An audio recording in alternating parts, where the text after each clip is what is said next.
Good morning. A very dramatic policy change began last year when Chinese state-owned banks began opening accounts for crypto companies in Hong Kong. This was very surprising in the crypto industry. Here's a Bloomberg piece about it. Surprising source of support, and it's something you would never expect even around the world. Bitcoin and other cryptocurrencies are banned for use here in mainland China. The Chinese government is right now rolling out their Digital Yuan, which will be the first major currency in the world which will be digital. But the Chinese government and the banks, all state-owned, have refused to allow trades or accounts to use Bitcoin or Ethereum or any of the others. But beginning in March of April of last year, however, China has been pushing their state-owned banks in Hong Kong to open trading accounts for cryptocurrency operators from around the world.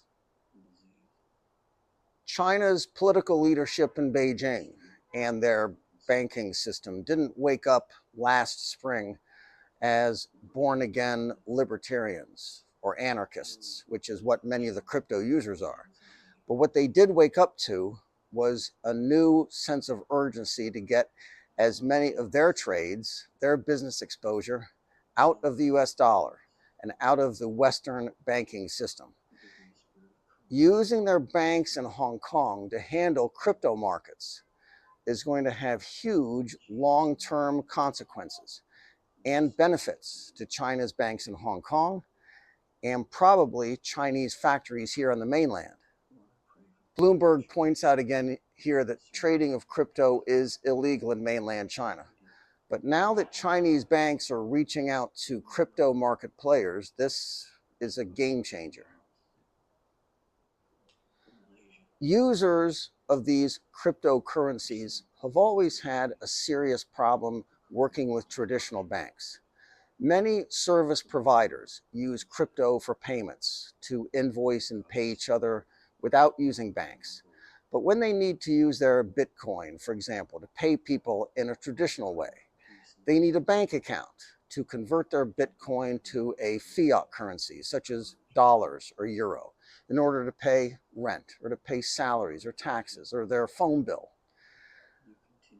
That's what's got the CEO here of Beeble excited. Chinese banks in Hong Kong are looking to provide this service. That is why this is so surprising. Traditional banks have know your customer rules or KYC rules.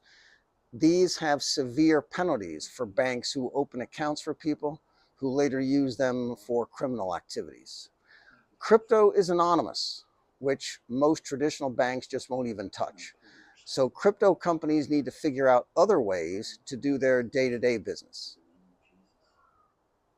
The features and peculiarities of China's financial system mean that Chinese banks in Hong Kong, and uniquely only Chinese banks, and only banks in Hong Kong, could make all of this work, and to a huge advantage to the mainland Chinese economy too.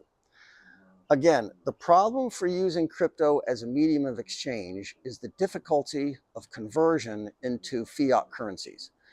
But the Hong Kong banks, which are Chinese state-owned banks, they can do that pretty easily. China runs trade surpluses with most of the world and is sitting on huge cash reserves of almost all the foreign currencies. So conversion in and out wouldn't be a problem. Further, China would not have to commit their own renminbi, their own currency, for these platforms, which is something that their officials here are reluctant to do. Merely providing that service is already potentially very profitable to Chinese banks who would be handling the trades in and out and can charge account fees. But there is another possibility here too, which is that Bitcoin could be easily used to transact business with companies on the Chinese mainland. Easily. A buyer who wants to use Bitcoin to pay for Chinese manufactured products just needs to use one of China's banks in Hong Kong to handle the whole trade for him. Bitcoin goes into his Hong Kong bank account.